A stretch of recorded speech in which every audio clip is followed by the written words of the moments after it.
The pandemic has taught many of us to never take a night out at a restaurant for granted ever again. No, restaurants across the country continue to come back to life now with new health protocols and at varying capacities.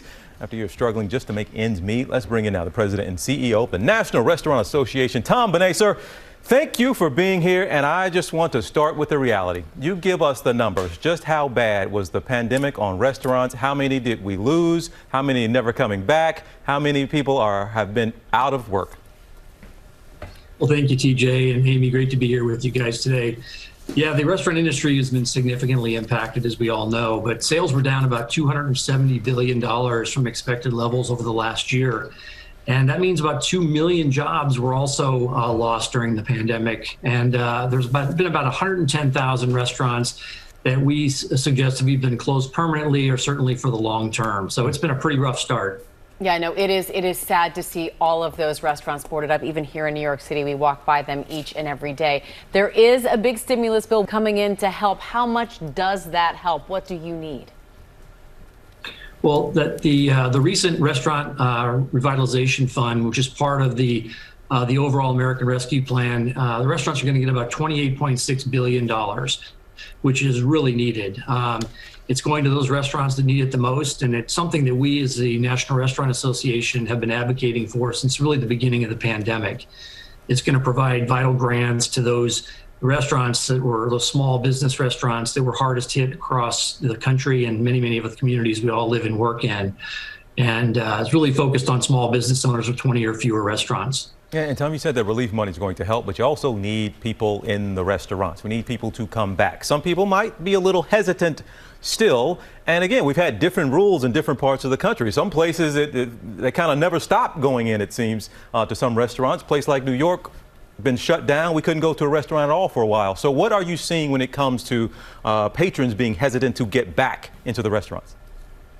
Well, it's a really important point. First and foremost, we as the restaurant industry want people to feel safe and comfortable. So we're an industry that's had a lot of regulation in the past, mostly around food safety. And so we've been doing a lot to make the restaurant environment safe. And I think anyone who goes out sees that. But it really comes down to a couple different things. There are a lot of state and local legislation that kept some restaurants lower capacity than others. And as you suggested, there are parts of the country that have been more open.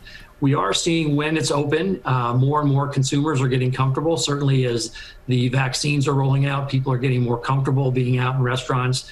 And certainly we feel that restaurants have been a safe place for a long time now. But as we see capacity restrictions being lifted and certainly weather getting better in certain parts of the country, we are seeing more and more consumers going out and enjoying a meal with their friends and family. Yes, Tom, I was among those last night here in the city as the weather does start to get nicer. Any of these changes that we've seen restaurants make, do you think that they may be here to stay even post-pandemic? For sure. I mean, I think we've all seen technology kind of ramp up, and technology has been something that's been growing in the restaurant industry for the last couple of years, but we estimate almost a 5-year progression in some of the technology usage. Everything from applications that we all use to either order food online or have it delivered, potentially make reservations, to once you get to the restaurant, you're seeing technology kind of resurging. Things like QR codes that many thought maybe was a dying technology have come back in force, because now you can use a QR code to look at the menu. There are touchless payment options in the restaurant. So we certainly think technology is one of those things that's here to stay. In addition, we saw a lot of restaurants refocus their menu, simplify them in many ways.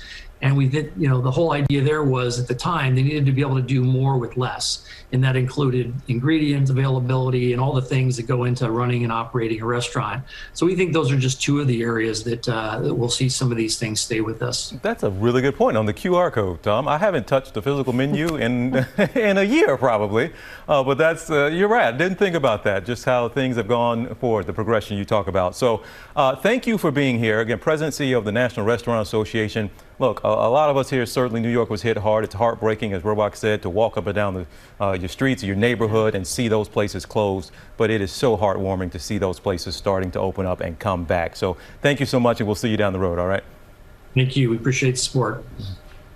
All right. We went to dinner last night, huh? I did. And the night before. But maybe we can make reservations later. Yeah. It's going to be beautiful today, TJ. Got that right. Well, hey, Hey there, GMA fans. Robin Roberts here. Thanks for checking out our YouTube channel. Lots of great stuff here. So go on, click the subscribe button right over here to get more of awesome videos and content from GMA every day, anytime. We thank you for watching, and we'll see you in the morning on GMA.